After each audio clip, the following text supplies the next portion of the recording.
بسم اللہ الرحمن الرحیم۔ السلام علیکم ورحمۃ اللہ وبرکاتہ۔ میں حافظ محمد بلال بشیر ایک نئی ویڈیو کے ساتھ آپ سب کی خدمت میں حاضر ہوں۔ سامعین محترم، گزشتہ ویڈیو میں ہم نے بات کی تھی کہ دین اسلام تلوار کے بل بوتے پر نہیں پھیلا، بلکہ دین اسلام امن کے بل بوتے پر پھیلا ہے۔ آج ہم اسی موضوع کو آگے بڑھائیں گے۔ سامعین محترم، حضرت سیدنا ابو ذر غفاری رضی اللہ تعالی عنہ اپنے ایمان لانے کا واقعہ بیان کرتے ہیں، اور آپ کے ایمان لانے کا وقت وہ ہے کہ جب حضور نبی کریم علیہ الصلوۃ والسلام شیب ابی طالب میں محصور تھے۔ یہ وہ عرصہ تھا کہ جب مکہ کے تمام قبائل نے آپ سے کنارہ کشی اختیار کر لی تھی، اور اس طرح کنارہ کشی اختیار کی تھی کہ انہوں نے اعلان کیا تھا کہ ہم بنو ہاشم کے ساتھ نہ کوئی رشتہ طے کریں گے، نہ نکاح کریں گے، نہ نکاح دیں گے، نہ ہی کوئی لین دین کریں گے، حتیٰ کہ ہم ان کے ساتھ بیٹھیں گے بھی نہیں۔ حضرت سیدنا ابو ذر غفاری رضی اللہ تعالی عنہ اپنے ایمان لانے کا واقعہ بیان کرتے ہیں، اور آپ اس قبیلے سے تعلق رکھتے ہیں جو کہ عرب کے مشہور قبائل سے تعلق رکھتا تھا، اور آپ کا قبیلہ بہت دلیر قبیلہ جانا جاتا تھا۔ اتنا دلیر قبیلہ جانا جاتا تھا کہ آپ کے قبیلہ کے پاس سے اگر کوئی قافلہ گزرتا تھا تو وہ صحیح سلامت نہیں گزر پاتا تھا۔ آپ فرماتے ہیں کہ میں دائرہ اسلام میں آنے سے پہلے موحد تھا۔ موحد کہتے ہیں کہ جو ایک اللہ تعالیٰ کی عبادت کرنے والا ہو۔ آپ فرماتے ہیں کہ مجھے بت پرستی سے نفرت تھی، اور میں بارہا اللہ تبارک و تعالیٰ کی یاد میں رکوع و سجود کرتا رہتا تھا۔ کیا ہوتا ہے؟ آپ فرماتے ہیں کہ میرے تک پیغام پہنچتا ہے کہ مکہ میں اللہ تعالیٰ کے ایک نبی نے اعلان نبوت کیا ہے، اور وہ جو اللہ تعالیٰ کے نبی ہیں وہ بت پرستی سے انتہائی نفرت کرتے ہیں۔ آپ جب یہ بات سنتے ہیں تو آپ اپنے بڑے بھائی کو مکہ کی جانب بھیجتے ہیں کہ جائیے ذرا پتہ کر کے آئیے ماجرا کیا ہے۔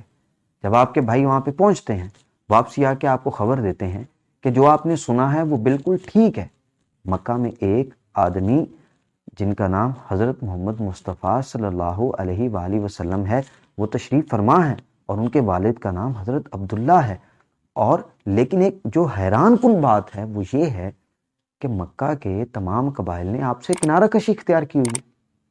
حضرت سیدنا ابو ذر غفاری جب یہ سنتے ہیں تو آپ فرماتے ہیں کہ میرے لیے یہ بڑی پریشانی کی بات تھی، میرے دل کو تشفی حاصل نہیں ہوئی۔ آپ نے مکہ مکرمہ کے لیے زاد راہ باندھ لیا۔ اب مکے پہنچتے ہیں اور حرم پاک میں ایک مسافر کی حیثیت سے وہاں پہ بیٹھ جاتے ہیں۔ شام کا وقت ہوتا ہے۔ حضرت سیدنا علی رضی اللہ تعالیٰ عنہ تشریف لاتے ہیں آپ کے پاس۔ حضرت علی رضی اللہ تعالیٰ عنہ کو اللہ تبارک و تعالیٰ نے عادت شریفہ سے نوازا ہوا تھا۔ آپ کا یہ وتیرہ تھا کہ آپ شام کا کھانا کسی مسافر کو ڈھونڈے بغیر نہیں کھاتے تھے۔ آپ اپنی اسی عادت کو برقرار رکھتے ہوئے مسافر کی تلاش میں نکلتے ہیں تو آپ کو حضرت سیدنا ابو ذر غفاری ملتے ہیں۔ آپ ان کو ساتھ لے جاتے ہیں، آپ بیٹھ کر کھانا تناول فرماتے ہیں، واپس آ جاتے ہیں، رات ہوتی ہے، سو جاتے ہیں، صبح اٹھتے ہیں، پھر آپ حرم پاک میں بیٹھے رہتے ہیں۔ شام کا وقت ہوتا ہے، حضرت علی رضی اللہ تعالیٰ عنہ پھر تشریف لے کے آتے ہیں۔ جب آپ تشریف لے کے آتے ہیں تو آپ ان سے پوچھتے ہیں، مسافر کیا تمہیں تمہاری منزل نہیں ملی؟ آپ عرض کرتے ہیں ابھی نہیں ملی۔ دوسرا دن بھی اسی طرح گزر جاتا ہے۔ تیسرے دن بھی حضرت علی رضی اللہ تعالیٰ عنہ جب تشریف لاتے ہیں تو آپ پھر پوچھتے ہیں، آپ سے رہا نہیں گیا، آپ پوچھتے ہیں کہ بھی تمہارے آنے کا یہاں پہ مقصد کیا ہے؟ آپ حضرت ابو ذر غفاری فرماتے ہیں کہ میرے لیے ایک پریشان کن بات یہ تھی کہ مجھے مکے میں آ کر یہ معلوم نہیں تھا کہ یہاں پہ حضور نبی کریم علیہ السلام کا حامی کون ہے اور آپ کا مخالف کون ہے۔ کیا ہوتا ہے کہ آپ حضرت علی رضی اللہ تعالیٰ سے عرض کرتے ہیں کہ میں آپ سے اپنی بات، دل کی بات میں آپ سے کرتا ہوں، لیکن آپ میرے سے وعدہ کریں کہ آپ کسی کو یہ بات بتائیں گے نہیں۔ آپ فرماتے ہیں میں آپ سے وعدہ کرتا ہوں۔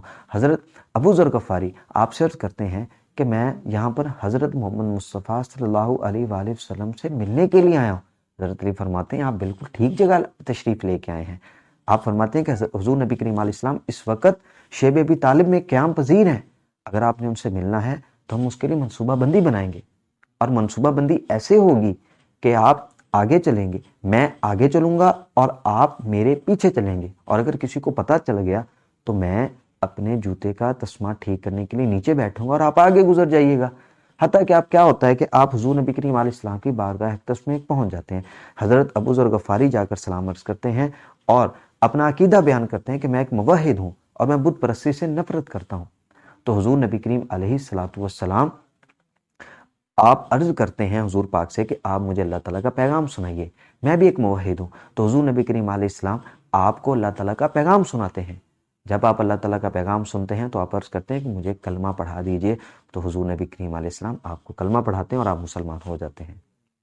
مسلمان ہونے کے بعد آپ حضور نبی کریم علیہ السلام سے عرض کرتے ہیں یا رسول اللہ آپ حکم فرمائیے، اب میں نے کیا کرنا ہے؟ تو حضور نبی کریم علیہ السلام فرماتے ہیں کہ آپ اپنی قوم کی طرف لوٹ جائیے اور وہاں جا کر آپ دین اسلام کا پیغام دیجئے۔ آپ عرض کرتے ہیں یا رسول اللہ میں چاہتا ہوں کہ میں مکے میں ہر ایک بندے کو اعلان کر کے جاؤں کہ میں حضور نبی کریم علیہ السلام پر ایمان لے کے آیا ہوں۔ حضور نبی کے ساتھ فرماتے ہیں کہ آپ کے لیے بہتر یہی ہے کہ آپ اپنے قبیلے میں لوٹ جائیں، لیکن اگر آپ کی رضامندی اسی میں ہے تو آپ کر سکتے ہیں۔ حضرت ابو ذر غفاری کیا کرتے ہیں کہ آپ مکے میں تشریف لاتے ہیں، حرم پاک میں، آپ وہاں پہ کھڑے ہو کے لوگوں کو متوجہ کرتے ہیں اور اعلان کرتے ہیں کہ میں ایمان لے کے آ گیا ہوں، میں نے کلمہ لا الہ الا اللہ محمد رسول اللہ پڑھ لیا ہے، میں حضور نبی کریم علیہ السلام پر ایمان لے کے آیا ہوں۔ لوگ جیسے ہی آپ کی یہ بات سنتے ہیں، چونکہ اس وقت فضا یہ قائم ہوتی ہے، لوگ کیا کرتے ہیں آپ کو پکڑتے ہیں اور مارنا شروع کر دیتے ہیں۔ جیسے ہی آپ کو مارنا شروع کرتے ہیں، جس کو جیسے میسر ہوتا ہے، ہاتھوں کے ساتھ، پاؤں کے ساتھ، ڈنڈوں کے ساتھ، جس کو جیسے میسر ہوتا ہے وہ آپ کو مارنا شروع کر دیتا ہے۔ تو کیا ہوتا ہے آپ حضرت ابو ذر غفاری ان سے مار بھی کھا رہے ہیں اور آپ ساتھ کلمہ بھی پڑھ رہے ہیں، لا الہ الا اللہ محمد رسول اللہ، میں نے کلمہ نہیں چھوڑنا۔ آپ جتنے مرضی ظلم کر رہے ہیں، حضرت عباس پاس کھڑے ہوتے ہیں، آپ لوگوں کو روکتے ہیں، اوہ تم کس پر ظلم کر رہے ہو؟ یہ بنو غفار کا آدمی ہے، کیا تمہیں تمہاری تجارت سلامت نہیں رکھنی ہے؟ تو لوگ آپ کو چھوڑ دیتے ہیں، آپ چھوڑ کر حضور نبی کریم علیہ السلام کے پاس واپسی تشریف لے کے آتے ہیں اور سارا ماجرا بیان کرتے ہیں۔ سامعین محترم، یہاں پر جو سوال یہ ہے کہ اگر اسلام تلوار کے بل بوتے پر پھیلا ہے تو وہ کون سی تلوار تھی جس کو سیدنا ابو ذر غفاری ایمان کی حالت میں لے کے آئے؟ کون سی تلوار ان پر چلائے گی جس نے ان کے دل پر اثر کیا تو وہ یہاں پہ لائے؟ نہ آپ حضور نبی کریم علیہ السلام کو جانتے تھے، نہ آپ حضور پاک کے رشتہ دار تھے، نہ آپ مکہ کے رہائشی تھے، حتیٰ کہ آپ کسی کو بھی نہیں جانتے تھے، پھر بھی کیا تھا؟ یہ حضور نبی کریم علیہ السلام کا اخلاق کریمہ تھا، یہ آپ کے دین کی سچائی تھی اور امن کا پیغام تھا، جو ہمارا موضوع ہے کہ دین اسلام تلوار کے بل بوتے پر نہیں پھیلا بلکہ امن کے بل بوتے پر پھیلا ہے۔ آج کے لیے اتنا ہی، انشاءاللہ تعالی اگلی ویڈیو میں ایک نئے پیغام کے ساتھ اپنے اسی موضوع کو آگے بڑھائیں گے۔ دعا کرتے ہیں کہ اللہ تبارک و تعالیٰ ہم سب کو عمل کی توفیق عطا فرمائے۔ ہمارے چینل کو سبسکرائب کرنا اور لائک کرنا اور شیئر کرنا نہ بھولیے گا، اور قرآن کریم کی تعلیم حاصل کرنے کے لیے، اگر آپ قرآن کریم کی تعلیم حاصل کرنے کے خواہاں ہیں، اگر آپ چاہتے ہیں کہ آپ قرآن پاک اور تجوید القرآن کے ساتھ قرآن پاک پڑھنا چاہتے ہیں، تفسیر حاصل کرنا چاہتے ہیں، تو آپ ہم سے رابطہ کیجئے۔ ڈسکرپشن میں ہماری ویب سائٹ کا لنک موجود ہے۔ والسلام، اللہ نگہبان۔